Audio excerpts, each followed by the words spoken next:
इसके पहले के वीडियो में मैंने रस और उसके अंगों, विभाव, अनुभाव और संचारी भावों की विशद व्याख्या की थी।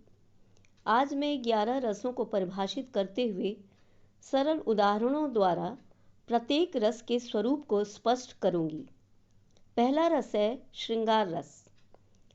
इसको इस प्रकार परिभाषित किया जा सकता है: रति नामक स्थायी भाव विभाव, अनुभाव और संचारी भावों के संयोग से रसावस्था को प्राप्त होकर जिस रस की उत्पत्ति करता है उसे श्रृंगार रस कहते हैं। श्रृंगार रस के दो भेद होते हैं: संयोग श्रृंगार और वियोग श्रृंगार। वियोग श्रृंगार को विप्रलंभ श्रृंगार भी कहते हैं। पहले संयोग श्रृंगार को परिभाषित करते हैं। संयोग काल में नायक नायिका के पारस्परिक प्रेम को संयोग श्रृंगार कहते हैं। जैसे कौन हो तुम बसंत के दूत, विरस पतझड़ में अति सुकुमार, घन तिमिर में चपला की रेख, तपन में शीतल मंद बयार। इस उदाहरण में स्थायी भाव रति है, आलंबन विभाव श्रद्धा है, मनु आश्रय है, उद्दीपन विभाव एकांत प्रदेश, श्रद्धा की कमनीयता, शीतल मंद पवन इत्यादि है।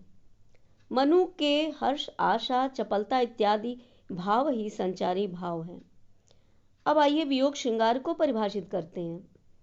जिस रचना में नायक नायिका के मिलन का अभाव होता है वहाँ वियोग श्रृंगार होता है। जैसे मेरे प्यारे नौ जलद से कंज से नेत्र वाले, जाके आए न मधुबन से और न भेजा संदेशा। इस उदाहरण में राधा की विरह दशा का वर्णन है।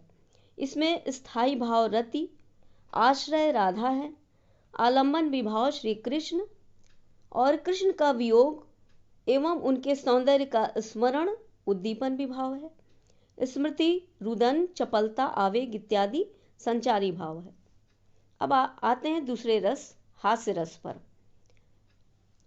इसको इस प्रकार हम परिभाषित कर सकते हैं: जहाँ हास नामक स्थायी भाव विभाव, अनुभाव और संचारी भावों के संयोग से रसावस्था को प्राप्त होता है और जिस रस की उत्पत्ति करता है उसे हास्य रस कहते हैं। जैसे नाना वाहन नाना वेशा, बिहसे शिव समाज निज देखा, कौ मुखहीन विपुल मुख काहू, बिनु पद कर कौ बहु पद बाहू।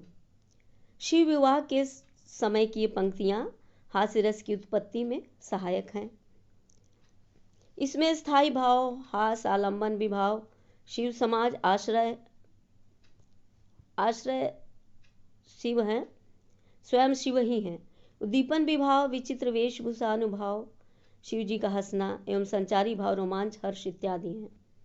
आइए करुण रस पे आते हैं। जहाँ शोक नामक स्थायी भाव विभाव, अनुभाव, संचारी भावों के संयोग से रसावस्था को प्राप्त हो जिस रस की उत्पत्ति करता है उसे करुण रस कहते हैं। जैसे शोक बिकल सब रोवहि नारी, शोक बिकल सब रोवहि रानी, रूपशील बलु तेज बखानी, रूपशील बलु तेज बखानी, करहि विलाप अनेक प्रकारा, करहि विलाप अनेक प्रकारा, परिहि भूमि तल बारहि बारा।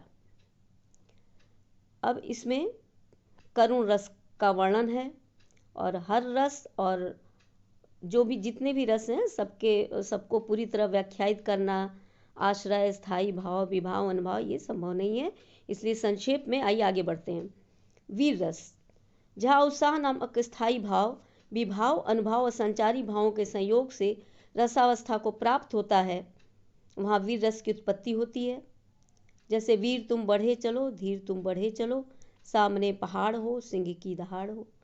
यहाँ वीरता से परिपूर्ण ये रचना है और इसमें वीर रस स्पष्ट परिलक्षित हो रहा है। अब चलते हैं रौद्र रस पे।